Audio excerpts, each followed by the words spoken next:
नमस्कार, आप देख रहे हैं UP India live TV news. देश प्रदेश के ताजा तरीन समाचारों के लिए देखते रहें निष्पक्ष, निडर, बेबाक आवाज के साथ UP India live TV news. अब समाचार विस्तार से। मैनपुरी में उत्तर प्रदेश के मुख्यमंत्री योगी आदित्यनाथ की जनसभा में जमकर उमड़ी भीड़। योगी ने मंच से सपा पर और सेफई परिवार पर जमकर साधा निशाना। योगी ने कहा कि समाजवादी पार्टी ने अपने परिवार के बाहर किसी का विकास नहीं किया। किसी अन्य गरीब का जिसने भी उभरने का प्रयास किया उनके साथ क्या हश्र हुआ। वहीं योगी ने जनता से भाजपा प्रत्याशी रघुराज सिंह साग के समर्थन में वोट करने की अपील की। UP India live TV news से मैनपुरी से संवाददाता अजय कुमार की रिपोर्ट। में हमारे कार्यकर्ता गए हैं, लेकिन भाइयों बहनों, कभी भी समाजवादी पार्टी के लोग एक बार करते हैं और इसलिए अब इसका नाम तो समाजवादी रखना भी मुझे लगता है यह अपने आप में जनता को भ्रम में डालने जैसा है। इन्होंने विकास कराया होगा, अपना किया है, अपने परिवार का किया है, अपने परिवार के बाहर किसी का नहीं किया है। किसी अन्य गरीब का जिसने भी उभरने का प्रयास किया उसके साथ क्या कुछ हुआ ये हर व्यक्ति जानता है। और भाइयों बहनों, आज तो मुझे आप सबको बताते हुए एक नया रहस्य मैं आपको बता रहा हूं। ये समाजवाद ये जेपी का समाजवाद नहीं है, डॉक्टर लोहिया का समाजवाद भी नहीं है। चचा शिवपाल तो डॉक्टर लोहिया के बारे में लिखते हैं, लेकिन उनको स्वयं नहीं मालूम होता है कि वे क्या लिख रहे हैं। उनको स्वयं नहीं मालूम है। ये समाजवाद के जो अलग अलग ब्रांड हैं वो एक खानदान में भी देखे जा सकते हैं। भाइयों बहनों, शिवपाल जी का जो समाजवाद है वह है जिसकी लाठी उसकी भैंस, यानी ये लठैत समाजवाद है इनका। प्रोफेसर राम गोपाल यादव का समाजवाद वह पूंजीवाद में बदल गया है। सब धरती गोपाल की, नोएडा से लेकर के फिरोजाबाद तक जो भी धरती दिखाई देती है समाजवादी पार्टी की सरकार में, उस जमीन को उन्होंने या उनके शागिर्दों ने हथियाने में कोई गुरेज नहीं की। और अखिलेश जी का समाजवाद अवसरवादी समाजवाद है। मैनपुरी में लोकसभा उपचुनाव में उत्तर प्रदेश के मुख्यमंत्री योगी की विशाल जनसभा के दौरान भाजपा प्रत्याशी रघुराज सिंह साग ने जनसभा को संबोधित करते हुए कहा, सरता भदौरिया को जताने का काम किया था और इस बेटे को आशीर्वाद देने का काम किया था। मैं आपसे निवेदन कर रहा हूं, मैं एक भारतीय जनता पार्टी का सिपाही हूं, कार्यकर्ता हूं, भारतीय जनता आपका सेवक हूं। मंच में बैठे नेताओं का आशीर्वाद मिल रहा है, मैं बधाई दूंगा पूरे प्रदेश के नेतृत्व को, एक एक मंत्री को, एक एक विधायक को, पूरे लोग इस तरह से आशीर्वाद देने के लिए आए हैं। और पूरा संगठन से लेके, पूरे मंडल से लेके, बूथ से लेके सभी लोग इस तरह से लगे हुए मैं आशीर्वाद देने के लिए आया हूं। मैं साथियों निवेदन कर रहा हूं तो जो सेपई परिवार ने आपसे जो हमारा आप अपमान करने का काम किया, रघुराज साग का अपमान नहीं किया कुत्ता कह के, हमारे पूरे समाज का, पूरी मैनपुरी की जनता का अपमान करने का काम किया है। लेकिन साथियों, मेरे परिवार में संस्कार रहे, कभी किसी को बदभाषा न बोलने का काम करें। मेरे परिवार ने कुर्बानी देने का काम किया है। मैं आपसे निवेदन कर रहा हूं, इसका बदला आप 5 तारीख को कमल का काम करेगा। कभी आपका सम्मान नहीं गिरने देगा। जब आपका सम्मान का सवाल आएगा, रघुराज सिंह साग सबसे पहले आगे आप खड़ा होकर आपकी लड़ाई लड़ने का काम करेगा।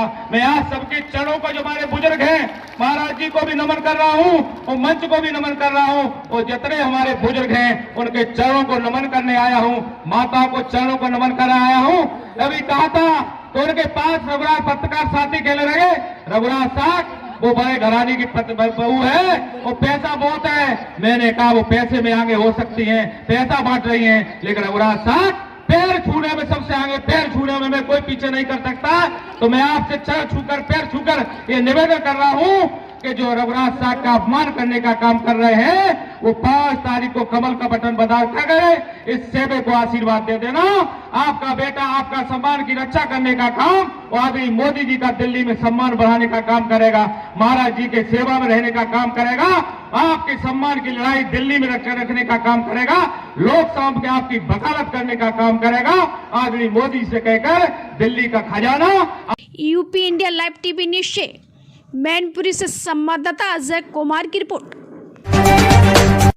अधीक्षक अरविंद कुमार मौर्य द्वारा जनपद में अपराध एवं अपराधियों के विरुद्ध चलाए जा रहे प्रभावी नियंत्रण व कार्रवाई, साथ ही अवैध मादक पदार्थों के निर्माण व बिक्री की रोकथाम के संबंध में 255 ग्राम नाजायज चरस कीमत लगभग 75,000 रुपए के साथ गिरफ्तार किया। अभियुक्त के विरुद्ध थाना स्थानीय पर मुकदमा NDPS एक्ट में अभियोग पंजीकृत किया गया। UP India live TV news से bureau report, Shravasti, Uttar Pradesh. Car व बाइक में भिड़न, भरुआ चौराहा करैया बाजार सलोन रायबरेली हाईवे पर बारात जा रही कार व बाइक में आमने सामने टक्कर होने से बाइक सवार गंभीर रूप से घायल व कार खड्डे में जा गिरी, जिसमें चपेट में विद्यालय से आ रहे बच्चे गंभीर रूप से घायल हो गए। एक बच्चे की हालत गंभीर है, बाइक सवार की भी हालत गंभीर है। आनन फानन तुरंत घायलों को एम्बुलेंस की मदद से PHC सलोन भेजा गया, जहां उनका इलाज चल रहा है। कार पर सवार सभी लोग सुरक्षित हैं। मौके पर पुलिस बल भी पहुंचा। UP India live TV news से रायबरेली से chief bureau doctor Geeta Pandey, Aparajita की रिपोर्ट। आना शहर मुख्यालय के ग्राम पंचायत मवई बुजुर्ग गांव के शंकर जी मंदिर के पास 3 दिनों से लोगों के पानी के पीने की सप्लाई की पाइपलाइन तोड़ दी गई है। लोगों ने बताया कि गांव में नई पेयजल योजना की पाइपलाइन पड़ रही है, उसी में काम में लगे हुए हैं। JCB मशीन के द्वारा खुदाई करते समय पाइपलाइन तोड़ दी गई है, जिससे पीने का हजारों लीटर पानी बर्बाद हो रहा है। CC रोड में पानी भरा हुआ है, लोगों का निकलना मुश्किल हो रहा है। छोटे छोटे बच्चे इस रास्ते से निकलते समय दुर्घटना का शिकार हो रहे हैं। लोगों की मांग की जल्द से जल्द पाइपलाइन सप्लाई ठीक कराई जाए, जिससे हम लोगों को पीने का पानी मिले। इस मौके पर राजू, बिमल, पवन, भवानी दीन सहित अन्य लोग मौजूद रहे। अधिकारियों को भी मामले की जानकारी दी गई। UP India live TV news से संवाददाता बांदा से सीमा गिरी की रिपोर्ट। बस ये मशीन टूटी है खोदने वाली, और किस तरह टूटी है? अच्छा, कब की टूटी हुई है? हो गए 3-4 दिन। 3-4 दिन। तो ये कितने पाइपलाइन, कितने लोगों की पाइप तोड़ दी है? अब ये नहीं बता सकते, गांव भर के टूट पड़े हैं, यहाँ से लगा के बीनी तक टूट पड़े हैं। अच्छा, तो पानी बह रहा है इसी तरह? ऐसे पानी सब ले रहा है पूरे गाँव में। अच्छा, निकलने में दिक्कत होती होगी आप लोगों को? हमें तो कहाँ निकलेगा, हमें तो सब कुछ दिक्कत होती है। पानी बर्बाद हो रहा है इससे? अब पानी बर्बाद हो चाहे संसार बर्बाद हो, हमें कहाँ ले देगा। अधिकारी आए थे क्या कल? आए थे अधिकारी। अच्छा, कुछ काम किया, कुछ किया और कुछ नहीं किया? कुछ नहीं किया, कुछ किया, कुछ नहीं किया। मिस्त्री वगैरह सब आए थे। मिस्त्री भी आया था।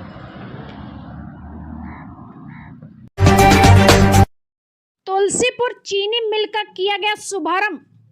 तुलसीपुर विधायक कैलाशनाथ शुक्ला, भाजपा अध्यक्ष प्रदीप सिंह और तमाम पदाधिकारी रहे मौजूद। UP India live TV news से तुलसीपुर से संवाददाता मनोज कुमार की रिपोर्ट। नगर थाने में गुमशुदगी की रिपोर्ट दर्ज करवाई गई, जिसके अंतर्गत बताया गया कि 23 नवंबर को प्रातः 10 बजे मुकेश कुमार जाट निवासी काट थाना शाहपुर 1.5 लाख रुपए लेकर नवरंगपुरा निवासी राजकुमार को देने के लिए निकला था। मुकेश राजकुमार के घर पहुंचा तथा 4 दिन वहां रुका, लेकिन उसका मोबाइल बंद आ रहा था। परिजनों ने अपने स्तर पर जानकारी ली तो बताया गया कि मुकेश वहां रुका था, लेकिन बाद में कहीं चला गया और उसका मालूम नहीं चला और अभी तक घर नहीं लौटा। युवक मुकेश के घर नहीं पहुंचने पर परिजनों ने विराटनगर थाने में मामला दर्ज करवाते हुए युवक को जल्द बरामद करने की मांग की। विराटनगर में भाजपा के पूर्व प्रदेश महामंत्री कुलदीप धनखड़ ने नेतृत्व में ग्रामीणों ने डीवाईएसपी कोटपुतली संजीव चौधरी से मिलकर गुमशुदा युवक की जल्द से जल्द तलाश करने की बात कही। भाजपा के पूर्व प्रदेश महामंत्री कुलदीप धनखड़ ने दूरभाष पर जयपुर ग्रामीण एसपी मनीष अग्रवाल को घटना से अवगत करवाया। पुलिस गुमशुदी की तलाश में जुटी है तथा विभिन्न स्थानों पर सीसीटीवी कैमरे खंगाले जा रहे हैं। UP India live TV news से विराटनगर जयपुर से संवाददाता मामराज मीणा की रिपोर्ट। जनपद बलरामपुर के तहसील तुलसीपुर क्षेत्र अंतर्गत ग्राम नगई में राम विवाह के शुभ अवसर पर भव्य भंडारे का किया गया आयोजन। ग्राम नगई में मां काली माता व विराजमान बजरंग बली का विधि विधान के साथ पूजन अर्चन कर भव्य भंडारे का शुभारंभ हुआ। अध्यक्ष कमला देवी व ग्रामीणों के सहयोग से भव्य भंडारे कार्यक्रम का आयोजन किया गया। कार्यक्रम में क्षेत्र के आसपास के भारी संख्या में पुरुष, महिलाओं एवं बच्चों ने देर शाम तक भंडारे का प्रसाद ग्रहण करते रहे। कार्यक्रम में ब्रज किशोर वर्मा, अमरनाथ वर्मा, कमलेश कुमार, राम मनोहर, राजा बाबू, ओम प्रकाश, सुरेंद्र वर्मा, जगन्नाथ मौर्य, रामशरण आदि कार्यकर्तागण उपस्थित रहे। UP India live TV news से संपादकीय विभाग की विशेष रिपोर्ट। देश प्रदेश के ताजा तरीन समाचारों के लिए देखते रहिए UP India live TV news.